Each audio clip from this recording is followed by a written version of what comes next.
Hello dear student, today we will discuss electrophilic substitution reaction of phenol.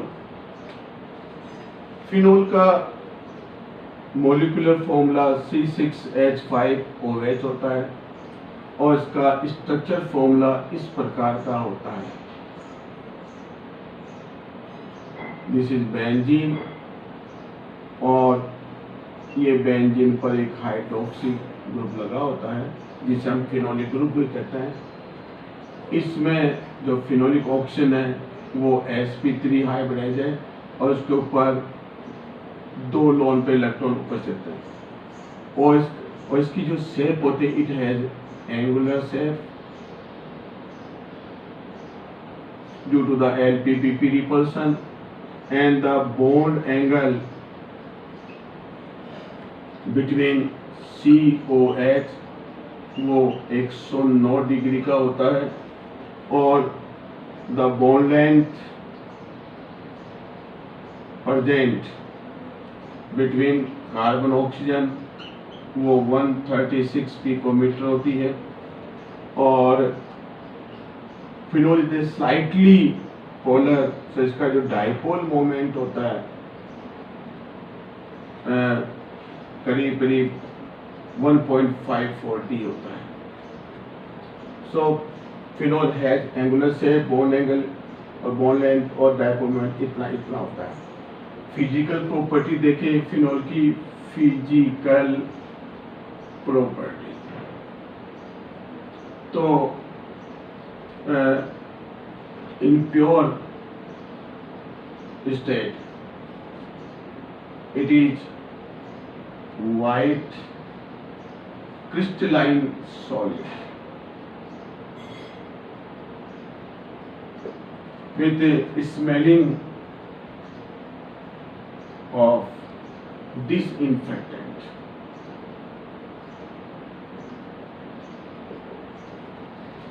Second, it have a high boiling point which is 182 degree centigrade, or third, it is fairly soluble in water due to the formation of intermolecular hydrogen bonding. पानी में थोड़ा ये घुलता है, कितना घुलता है यदि देखें तो पर 100 ml में ये मैक्सिमम 9 ग्राम घुलता है। तो it is slightly soluble in water और फिनोल जो है फिनोल इज फेयरली एसिडिक, बहुत कम एसिडिक होता है। So these are the physical property of phenol. Now हम डिस्कस करेंगे इलेक्ट्रोफिलिक सब्स्टिट्यूशन ऑफ फिनोल। देखिए फिनोल किस प्रकार इलेक्ट्रोफिलिक सब्स्टिट्यूशन रिएक्शन देता है। तो सिंपली सी बात है कि किस प्रकार ये इलेक्ट्रोफिलिक सब्स्टिट्यूशन करेगा उसको हम रिजोनेंस के द्वारा एक्सप्लेन कर सकते हैं। So the resonative structure of phenol undergoes resonance. ये फिनोल की स्ट्रक्चर है। ऑक्सीजन पर 2 लोन पे इलेक्ट्रॉन रहते हैं हमेशा। फिनोल के अंदर जो है sp3 हाइब्रिडाइज ऑक्सीजन होता है और फिनोल में हर कार्बन जो है वो sp2 होता है। sp2 कार्बन जिस पर ये OH लगा हुआ है, जिस पर ये ऑक्सीजन लगा हुआ है वो sp3 है और इस sp2 कार्बन की इलेक्ट्रोनेगेटिविटी sp3 हाइब्रिडाइज ऑक्सीजन से ज्यादा होती है। इस कारण ऑक्सीजन को उपस्थित एक लोन पे इलेक्ट्रॉन जो है वो बेंजीन के साथ एसोसिएटेड हो जाता है एसोसिएटेड होने के कारण ऑक्सीजन और sp2 हाइब्रिडाइज्ड कार्बन के बीच में डबल बॉन्ड बन जाता है और ऑक्सीजन पर इलेक्ट्रॉन डेंसिटी कम हो जाती है, जिसके उपरांत इस पर पॉजिटिव चार्ज आ जाता है, एक लोन इलेक्ट्रॉन बच जाता है। जैसे इलेक्ट्रॉन यहाँ आता है, इसकी वैलेंसी 5 रहती है और कार्बन और वह टेट्रावैलेंट 5 हो नहीं सकती। ऐसी स्थिति में जो पाई इलेक्ट्रॉन है विल मूव और the next carbon, that means ये जो पाई इलेक्ट्रॉन है वो ऑर्थो पोजीशन पर शिफ्ट हो जाते हैं।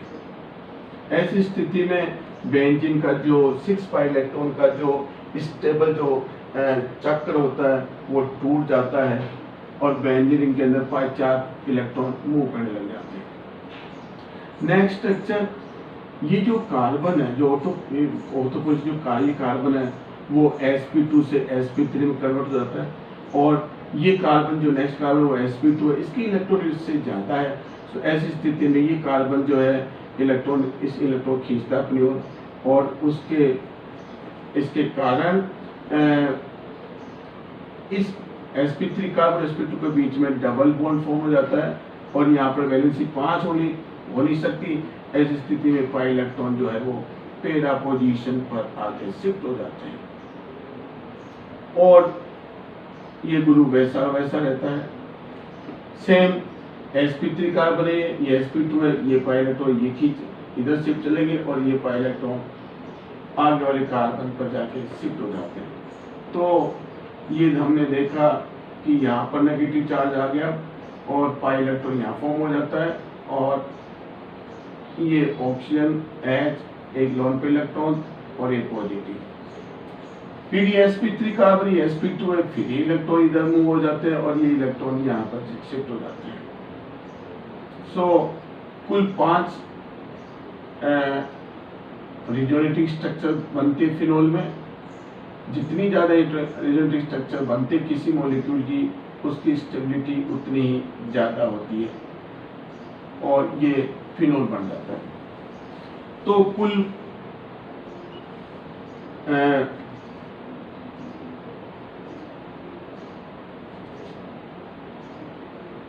5 स्ट्रक्चर बनती है। स्ट्रक्चर सेकेंड और third, these 3 structure contain positive charge oxygen। Positive charge oxygen है यहाँ पर, वहाँ पर इलेक्ट्रॉन की कमी हो जाती है और कमी हो जाती है और इन तीनों की स्ट्रक्चर देखें, इनकी मिलीजुली स्ट्रक्चर कंप्लीट स्ट्रक्चर, तो यहाँ देखें कि नेगेटिव चार्ज जो है वो तीनों पोजीशन पर आ सकता है पर मेटा पर नहीं आता। तो ये जो ऑर्थो और वो जो पैरा पोजीशन है वो highly active toward the electrophile. यहाँ पर इलेक्ट्रॉन डेंसिटी ज्यादा है, यहाँ पर इलेक्ट्रॉन डेंसिटी कम है। So phenol have charge separation. Phenol में चार्ज सेपरेट पाया था और चार्ज को सेपरेशन करने के लिए एनर्जी की जरूरत पड़ती है और एनर्जी की जरूरत पड़ती है तो क्या होता है कि इसकी स्टेबिलिटी कम होती है। अब मान लो कोई इलेक्ट्रोफाइल है, इलेक्ट्रॉन डेफिशिएंट है, जिस पर सेक्सटेट है ओनली, वो अपना ऑक्टेट करने के लिए it want complete their octet, तो ये क्या करता है कि इन ऑर्थो पैरा पोजीशन पर ये इलेक्ट्रोफाइल अटैक करता है because these position are highly active and have more electron. तो ये इलेक्ट्रोफाइल यहाँ भी अटैक कर सकता है और यहाँ पे अटैक कर सकता है और जब अटैक करेगा तो जिस कार्बन पर अटैक करेगा वहां पर ये बॉन्ड फॉर्मेशन करता है और बॉन्ड जब फॉर्म करेगा तो नेक्स्ट कार्बन पॉजिटिव चार्ज आता है, इट बिकम इनएक्टिव और बेंजीन रिजोनेंस के द्वारा वापस एक्टिव हो जाती है, लेकिन प्रोटॉन यूज करके ये प्रोटॉन यूज कर देती है और प्रोटॉन यूज करने पर वापस ये OH लग जाता है और ये E यहाँ पर और इस प्रकार एक H+ जिसको हम प्रोटॉन कह सकते हैं, जिसको इलेक्ट्रोफाइल भी कह सकते हैं, वो हट जाता है।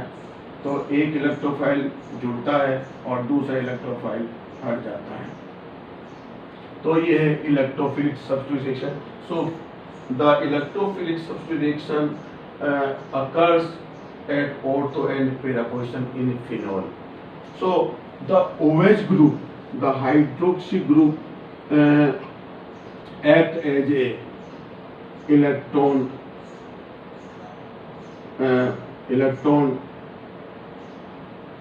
releasing group.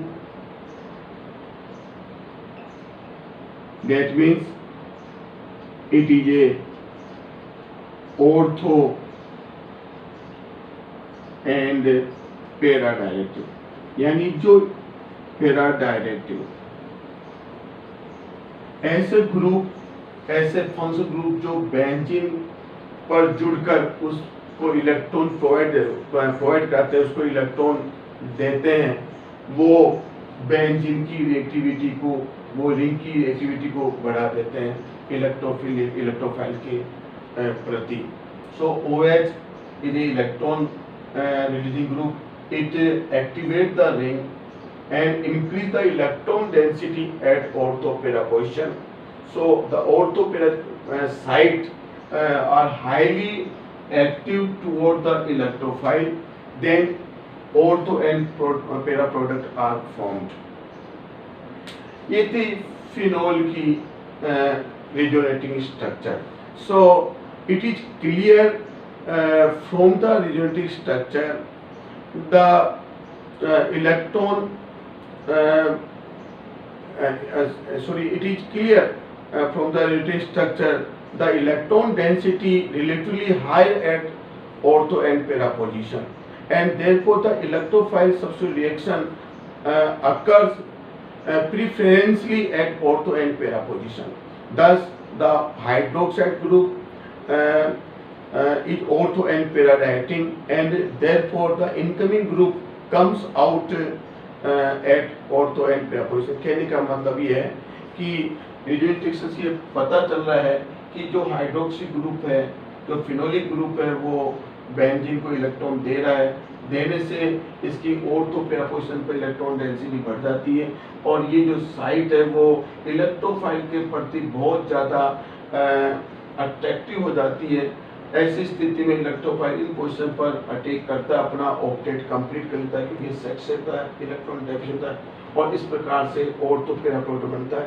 जहाँ पर इलेक्ट्रोफाइल अटैक जुड़ता है, वहाँ से एक हाइड्रोजन एटम प्रोटॉन के रूप में बाहर निकल जाता है, जो एक इलेक्ट्रोफाइल की देखभाल करता है, because H+ is electron deficient, है ना। तो ये इस प्रकार से हम समझा सकते हैं कि किस प्रकार तो फिनोल की जो भी रिएक्शन इलेक्ट्रोफिलिक रिएक्शन की वो ऑर्थो पैरा पोजीशन होगी। यदि अपन फिनोल का ये फिनोल का हाइड्रोलाइसिस, यदि फिनोल, ये फिनोल है,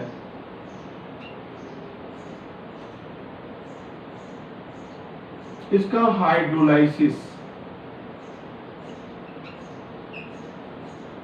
एक्वस सॉल्यूशन के द्वारा कर दिया जाए, और हम जानते हैं what is a polar solvent.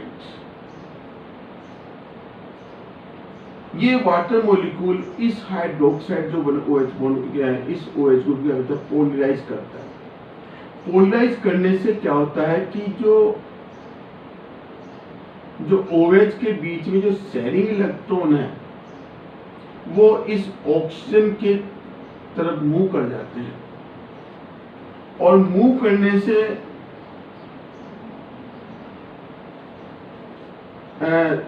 OH bond जो है वो इजीली क्या होता है, ब्रेक डाउन जाता है, और उसके दौरान जो है वो फिनोक्साइड आयन प्राप्त होता है।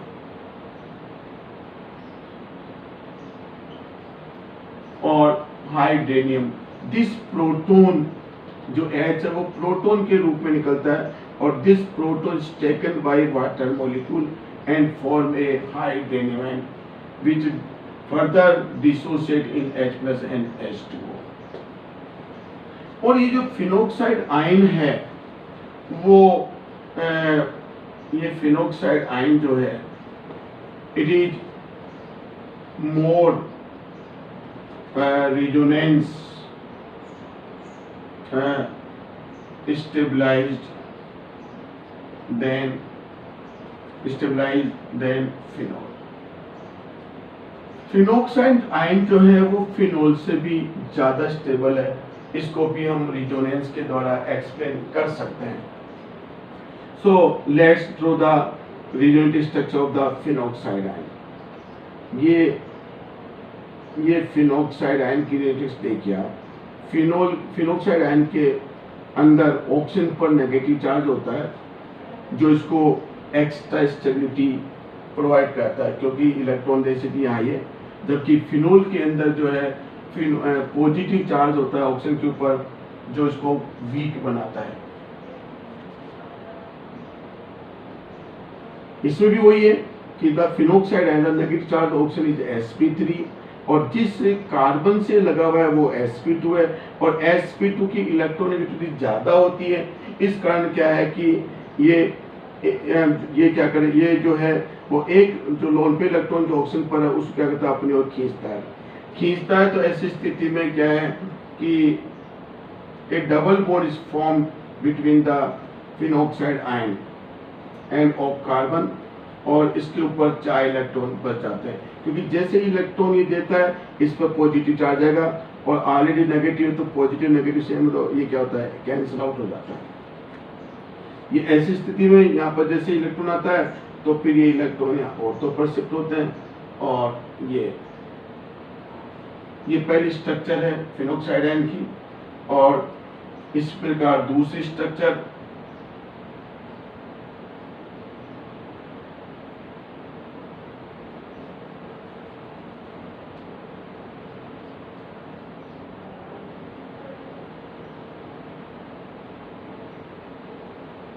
और ये sp3 का अपनी sp2 ये इलेक्ट्रॉन यहाँ शिफ्ट होंगे और ये यहाँ पर चले जाते हैं।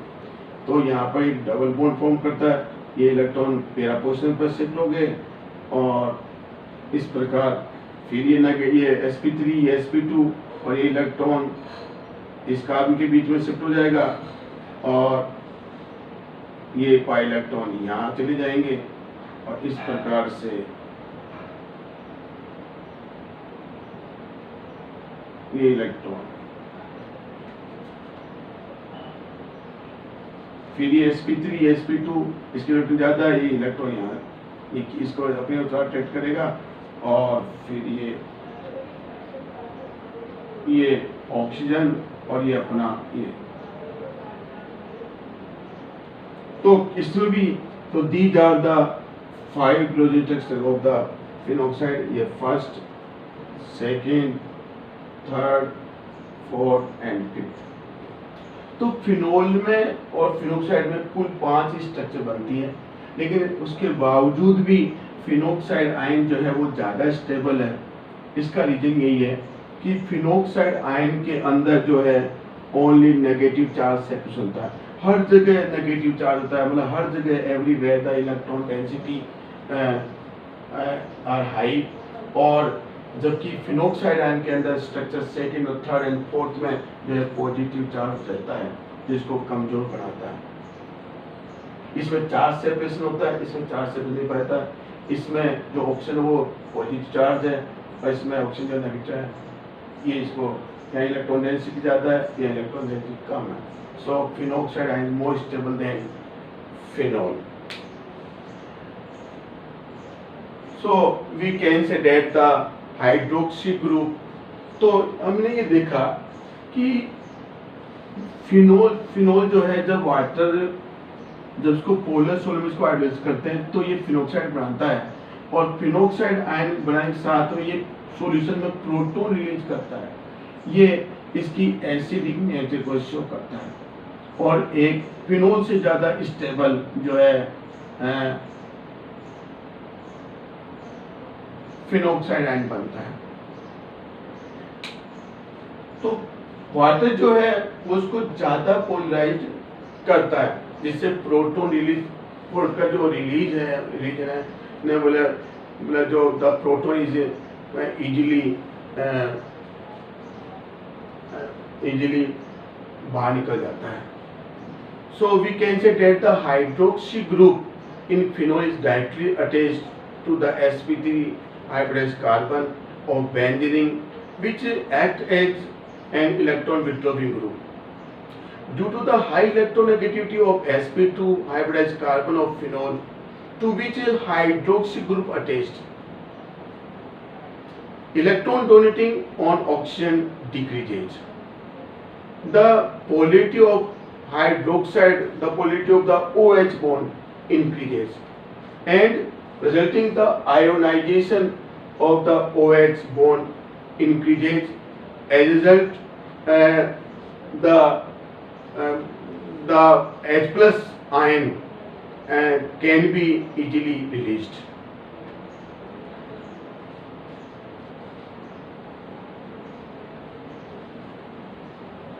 Now example of the electrophilic substitution reaction.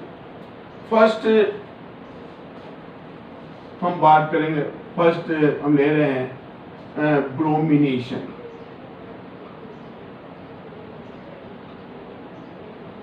मतलब रिएक्शन विथ Br2. देखिए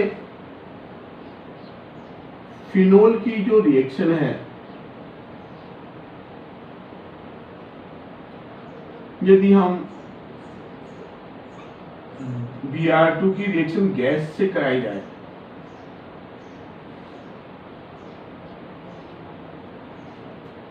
in the presence of the non-polar solvent, CH2 the non-polar solvent at 293 Kelvin, तो बनता है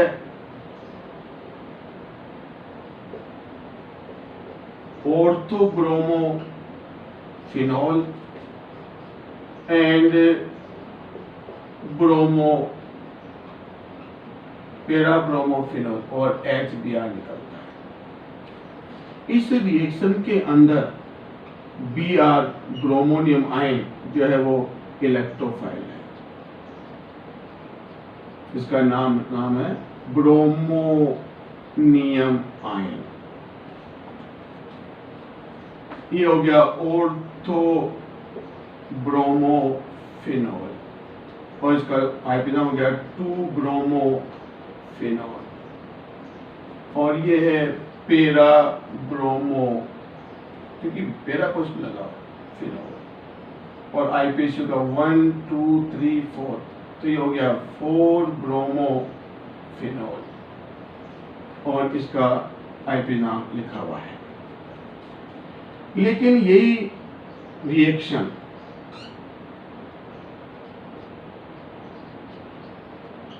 ब्रोमीन मॉलिक्यूल की वाटर की प्रेजेंस में कराई जाए, और water is a polar solvent, तो फिर एक ही प्रोडक्ट बनता है, ट्राई सब्स्टिट्यूटेड फिनोल बनता है. तो इसमें दो ऑर्थो पर एक पेरा पर, तो ये बनता है 2,4,6 ट्राई ब्रोमो फिनोल बनता है और 3HBr निकलते हैं. 3 मॉलिक्यूल ये 3 ये. ऐसा क्यों? It is a tri substrate product, it is a mono substrate product. ऐसा generally we know that the halogenation reaction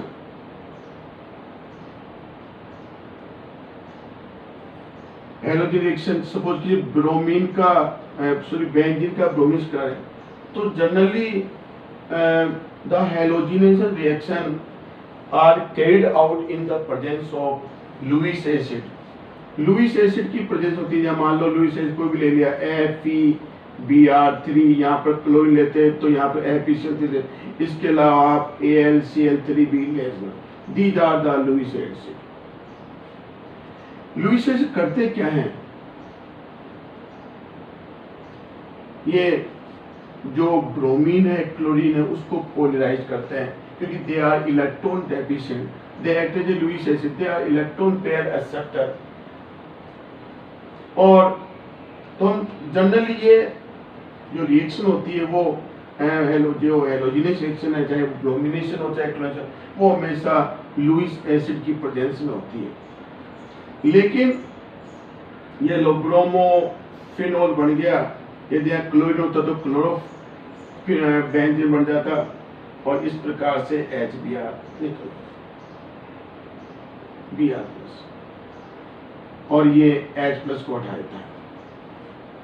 लेकिन फिनोल में जो ब्रोमिनेशन है या क्लोरीनेशन रिएक्शन है वो लुईस एसिड की एब्सेंस में हो जाती है।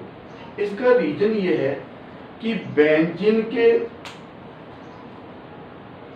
फिनोल के अंदर जो OH जो ग्रुप होता है वो इलेक्ट्रॉन डोनेटिंग होता है, इलेक्ट्रॉन रिलीज ग्रुप होता है, जो बेंजीन की रिएक्टिविटी को बढ़ा देता है, जबकि बेंजीन में ऐसा कोई ग्रुप लगा हुआ नहीं होता है। So phenol is highly reactive toward the halogens like that bromine, chlorine नहीं है, और जबकि बेंजीन में ऐसा कोई इलेक्ट्रॉन डोनेटिव ग्रुप लगा होता है। So benzene is less reactive toward the electrophile as compare to the phenol. So इस प्रकार से तो there is no need of the Lewis acid in phenol. तो फिनोल की जो ब्रोमिनेशन रिएक्शन है वो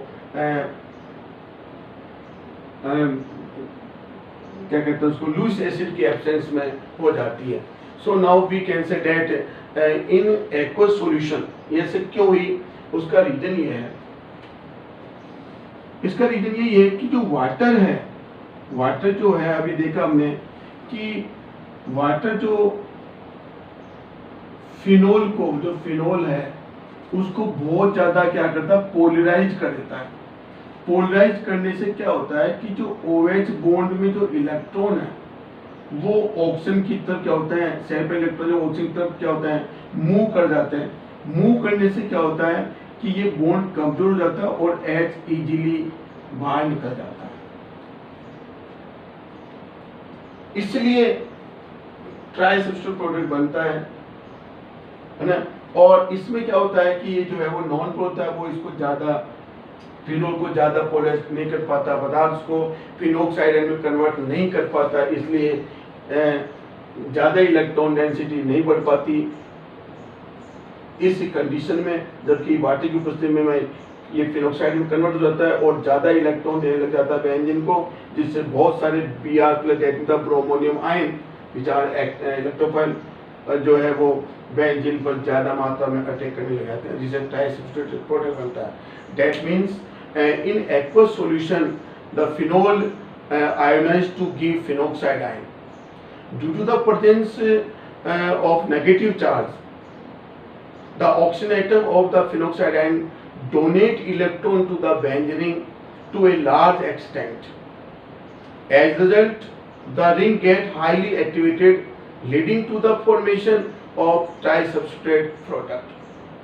On the other hand, in the non-polar solvent like that the carbon disulfide, the ionization of phenol does not occur to a large extent. As a result, the hydroxy group donate electron to the benzene ring to a small extent, and therefore monosubstrate product are formed. मैंने कहा कि ये water जो है उसको ज्यादा polarise करता है, पोलराइज करने पर मैंने अभी कहा कि जो है इस हाइड्रोक्साइड बॉन्ड को ज्यादा पोलराइज जब करता है तो जो सही इलेक्ट्रॉन वो ऑक्सीजन की तरफ मूव कर जाते हैं। ऑक्सीजन मूव की तरफ तो क्या होता है, ये जो बॉन्ड है वो टूट जाता है और फिनोक्साइड आयन बन जाता है, जो फिनोल से भी ज्यादा स्टेबल होता है।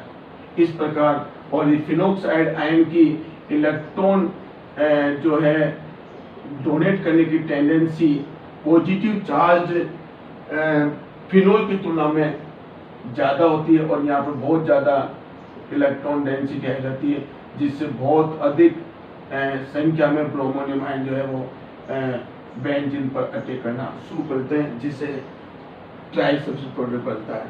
तो तो ब्रोमिनेशन रिएक्शन जो है वो डिपेंड करती है सॉल्वेंट की नेचर पर भी डिपेंड करती है। सेम कंटेंट है लेकिन प्रोडक्ट डिफरेंस है। इस प्रकार से, और फिर हम दिस द पार्ट 1 और सेकंड पार्ट में जिसकी जो रिमेनिंग रिएक्शंस हैं वो हम पढ़ेंगे। यदि थोड़ा सा यदि ब्रोमिनेशन का यदि मैकेनिज्म देखें तो रिएक्शन इस प्रकार से होती है। तो mechanism of halogenation at aromatic ring, देखिए रिएक्शन कैसी हुई है कि यदि बेंजीन का देखें, ये बेंजीन है, तो किस प्रकार से ये ब्रोमिनेशन है, ये ब्रोमीन गैस है, और रिएक्शन जो है वो लुईस एसिड की प्रेजेंस में हो रही है। मान लो एल्यूमिनियम के पास जो है वो 3 बॉन्ड करने के बाद भी इसका ऑक्टेट कंप्लीट होता है। तो इट है जो एल्यूमिनियम उस पर 6 इलेक्ट्रॉन है और अपना ऑक्टेट करने के लिए एक लोन पे इलेक्ट्रॉन चाहता है। ऐसी स्थिति में लुईस एसिड का रोल ये है कि ये जो ब्रोमीन जो नॉन पोलर मॉलिक्यूल है उसको पोलराइज करता है, और पोलराइज करने के पोलराइज करता है कि उसको इलेक्ट्रॉन चाहिए। तो Al, Cl, Cl और Cl ये इसका एक वैकेंट ऑर्बिटल है। तो ये किसको ये जो है इसको पोलराइज करता है इस बॉन्ड को, और बॉन्ड को पोलराइज करने से क्या होगा कि ये जो इसका इलेक्ट्रोलाइटिक क्लीवेज होगा जिसमें एक ब्रोमोनियम आयन और एक ब्रोमीन एनायन बनता है। It act as a electrophile, it act as a nucleophile. Nucleophile को ये जो है वो इलेक्ट्रॉन ले लेता है क्योंकि ये electron it act as a Lewis base, और इस प्रकार से जो है ब्रोमोनियम आयन और इस जो है ब्रोमीन एनायन है उसको ये ले लेता है, और उसके साथ में ये इस प्रकार से एक कोऑर्डिनेट बॉन्ड फॉर्म करता है। ये इस प्रकार इलेक्ट्रॉन लेता है और इस पर नेगेटिव चार्ज आ जाता है। नेगेटिव चार्ज आता है ये इस प्रकार, और this is the first step.